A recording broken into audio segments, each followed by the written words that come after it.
Hi friends, మీకు ఇవాళ వచ్చేసి పాలకోవా ఎలా చేయాలని చూపించబోతున్నానండి. సింపుల్గా లాంగ్ వీడియో చేశాను, కాకపోతే ఇది షార్ట్ వీడియో అనమాట. ఫస్ట్ బౌల్లోకి నెయ్యి వేసుకోండి. కొద్దిగా నెయ్యి వేసుకున్న తర్వాత ఒక కప్ అన్ని పాలు తీసుకోండి. పాలు బాగా కొంచెం కొద్దిగా కాగిన తర్వాత అందులోనే అదే కప్పుతో ఒక హాఫ్ కప్పు లేదంటే ముక్కాలు భాగం కప్పు అలా తీసుకొని పాల పౌడరు కొద్దిగా వేసుకుంటూ బాగా ఉండలు లేకుండా కలుపుకోండి. ఈ వీడియో చేయడానికి కారణం ఏమంటే అండి, లాంగ్ వీడియోలో పాల ప్యాకెట్లు అంగడి వాళ్ళు ఇస్తారని చెప్పాం కదా. అంటే అందరికీ అలా కుదరవు కదా, పాలు కొనాలన్నా కూడా ఇప్పుడు రేటు కదా. అందుకని కొంతమంది ఏమన్నారంటే, మీకేమో ఉన్నాయి పాలు మీరు చేస్తారు, లేని వాళ్ళు ఎలా అని అడిగారు. వాళ్ళ కోసం అండి ఈ వీడియో.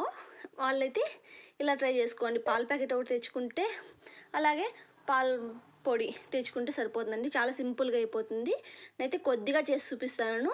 మీరు ఇలా ట్రై చేస్తే మనకి బాగా వస్తుందండి.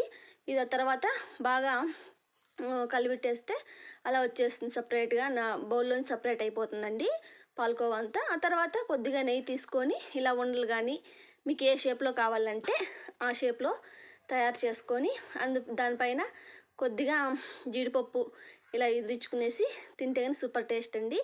ఈ వీడియో కానీ మీకు నచ్చితే కనుక వెళ్ళేటప్పుడు ఒక లైక్ చేసి వెళ్ళండి. ఓకే అండి, బాయ్.